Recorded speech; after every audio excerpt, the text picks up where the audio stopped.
Bismillahirrahmanirrahim.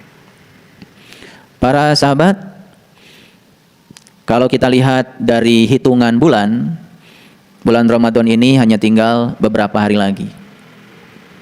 Jangan lupa ya, yang ngasih nama bulan ini Ramadan itu adalah kita-kita juga.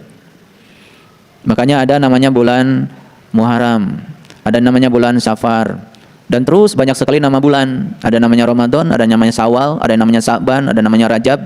Jangan lupa ya, yang memberi semua nama-nama itu adalah kita-kita juga. Segala hal yang di semesta ini dulu tanpa nama. Tidak ada hitungan waktu dulu. Tidak ada nama tahun, tidak ada nama bulan. Yang menciptakan hitungan bulan berdasarkan tahun komariah, ya manusia.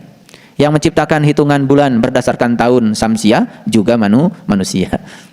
Jadi yang bilang bahwa ada waktu-waktu istimewa, ada hari-hari istimewa, ada tempat-tempat istimewa, ada bulan-bulan istimewa, yang mengistimewakan ya kita-kita juga. Yang ribut ya kita-kita juga.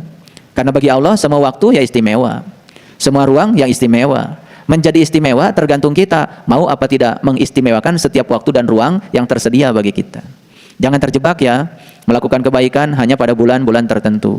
Di bulan lain tidak melakukan kebaikan karena ya bulan lain oleh kita tidak diistimewakan. Bulan tertentu oleh kita diistimewakan. Yang mengistimewakan kita, yang ribut kita, yang sibuk kita, kan bukankah semua ciptaan kita sendiri? Cuman banyak yang tidak menyadari itu.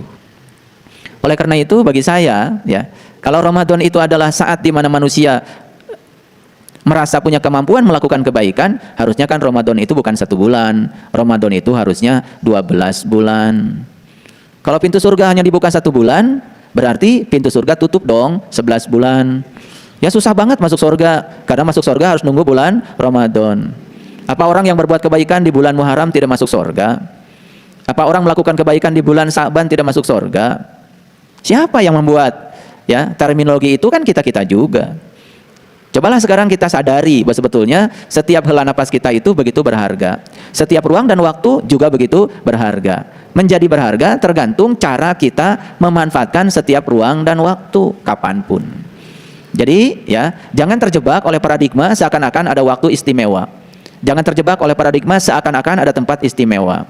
Sedangkan Allah sendiri mengatakan, aku meliputi semesta raya, aku meliputi setiap ruang dan waktu. Jadi sebetulnya setiap ruang dan waktu ya istimewa, karena di situ ada kehadiran Allah yang maha istimewa. Ada yang mengatakan, katanya tempat istimewa supaya doa-doa diijabah itu tempatnya multazam. Multazam di Mekah pun tempatnya sempit. Hanya ruang di antara Hajar Aswad dengan pintu Ka'bah. Selebar itu ruangnya. Kalau kita menusuk ya ke dalam, ya mendekati Ka'bah, 2-3 orang saja sudah tidak muat. Tapi kalau ditarik garis keluar ya jadi banyak. Itu yang disebut dengan multazam. Berarti ongkos dong. Multazam itu ya tempat di mana kita mendapatkan pengkabulan dari doa kita. Betul, itu tidak salah. Tapi penerapannya yang keliru. Multazam itu bahasa Arab, artinya adalah komitmen. Multazam itu komitmen.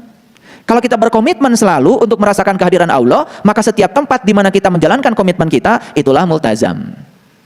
Doa artinya adalah undangan, bukan permintaan.